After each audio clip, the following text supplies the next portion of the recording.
Hey everyone, I want to give you guys an update on this Nightforce 2.5 20 scope. If you guys recall in the prior videos, it used to be on this AR-47. Okay, so the ACOG was on the SCAR 17S. Do is I wanted to learn the scope on a cheaper gun with cheaper ammunition. Okay, so the 7.62x39 over here is a lot cheaper to shoot and practice with.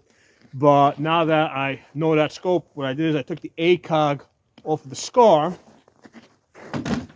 and I, put this Nightforce. I think this is the N8. I put the Nightforce 2.5 to 20 on here. So what I want to do is I want to give you guys some impressions. Like I haven't shot this SCAR 17 in a while, so just getting back on the gun after and just zeroing it in. A couple of things I gotta say. This 3-chamber muzzle brake sucks. I hate it, man. It is just super loud. I had doubled up on the ear protection. I had the cushions plus the ear muffs, and it is just a distraction. I mean, it is a real distraction. Oh, I just realized that this thing's starting to come loose here. That's the little nipple stud. There it is. I have to Loctite that. It's a good thing I noticed it so I didn't lose it. But yeah, that's for the bipod, for the Magpul bipod. But anyway, getting back on track. Yeah, this 3-chamber unshielded muzzle brake is such a distraction when you're shooting. It is loud, even with doubling up on the ear protection.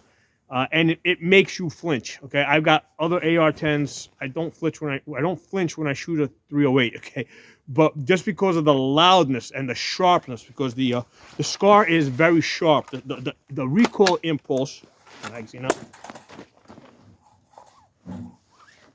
The recoil impulse of the SCAR 17 is like really sharp. Okay, it's a 308, so it's not like it's less than an AR-10, but with the AR-10 you got the buffer weight, and I also have an orange buffer spring, so it spreads it out over a longer period of time. The SCAR 17 has a very, you can see I'm pushing it with one finger.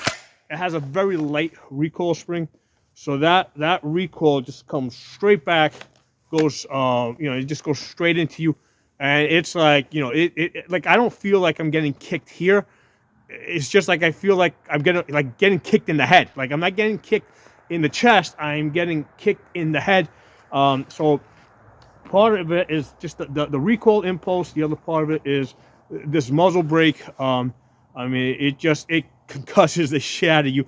You gotta double up on the ear protection with this. So I definitely think it is a good idea to remove this and put on some type of a shielded muzzle brake. Okay. Because I know I have shot like 1-inch groups with this gun at 100 yards. I've had this out to 550 yards with the ACOG on it. Okay, and I don't remember groups, but I've had good hits. But yeah, with the muzzle brake is just a distraction.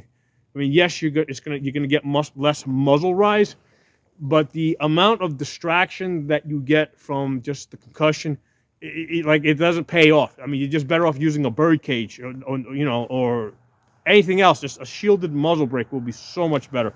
So that's one of the things I want to say. Now, as for, like I mentioned, the recoil spring is really light. The recoil impulse is really sharp, which is why the SCAR 17 is known as an optics breaker, okay, or scope breaker.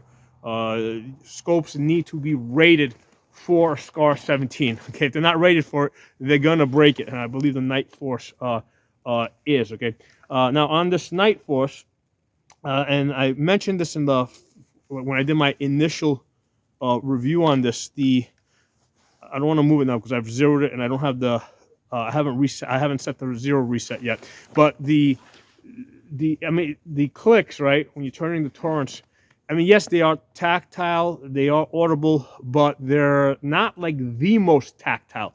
They're not mushy, but they're kind of going closer in that direction.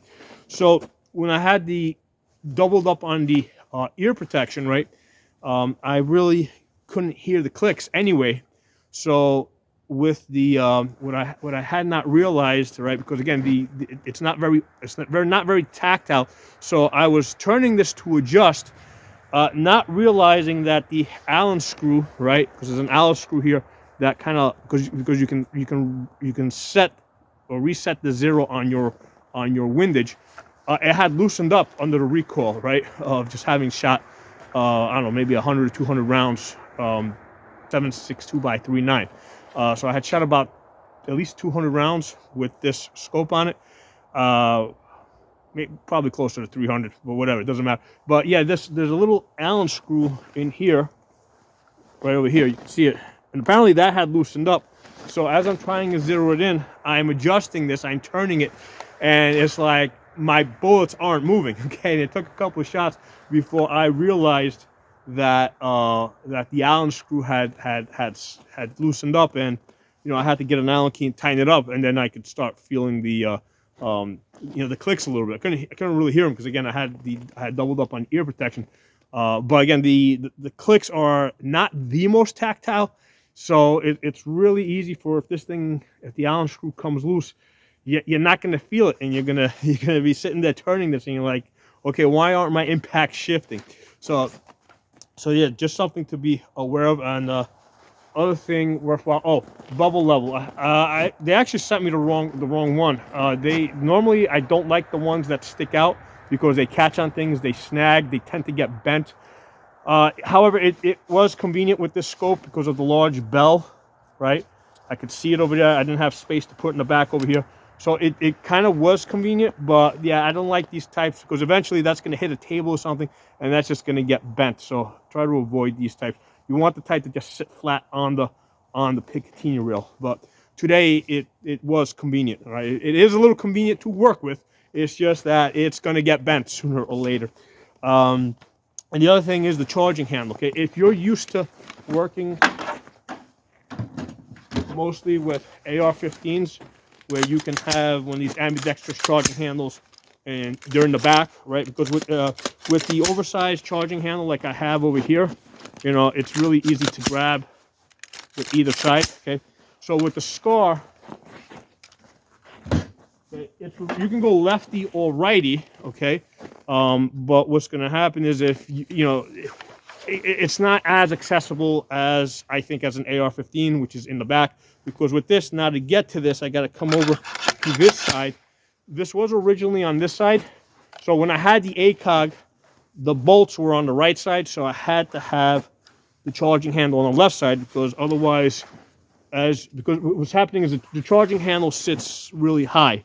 So if you have any bolts and stuff over here, and even with the optics, I mean, you don't have a whole lot of room with the charging handle. So because this had these Frankenstein bolts on the left side, I had to bring the charging handle over to the right side so I would have like less things catching. Okay, so that's one of the issues with the SCAR. The charging handle sits very high, and it's always going to interfere with the scope a little bit. Okay, but if you've got like bolts, like if you have like mounting bolts on your scope mount, you pretty much have to mount the charging handle on the opposite side. I don't like the Frankenstein bolts that the Nightforce comes with, but I mean that's what it came with. I like the Allen screws. They're just because they're a little bit tighter, a little bit more compact. But with this, you just have to go to the other side. So yeah, I just wanted to give you guys that like initial, like having not shot this for a while, just got back on the gun. Just like some initial impressions that that came up to me. Okay, so yeah, again, I have shot 1-inch groups. Today I was shooting closer to like 3-inch groups at 100 yards. Now, part of it might be the ammunition. I mean, this isn't the most accurate. It's not 1 MOA ammo. It's probably 2 MOA. So why am I shooting 3 MOA and not 2 MOA? I think it has a lot to do with like just the concussion of that muzzle brake, and I mean, I'm just flinching. All right, so. Like a big muzzle brake, a big three-chamber muzzle brake, okay? Yeah, maybe it reduces recoil, but it doesn't necessarily mean that you're going to shoot better, okay? If it's concussing the shit out of you. So, some things for you guys to think about. Drop some comments. Talk to y'all soon.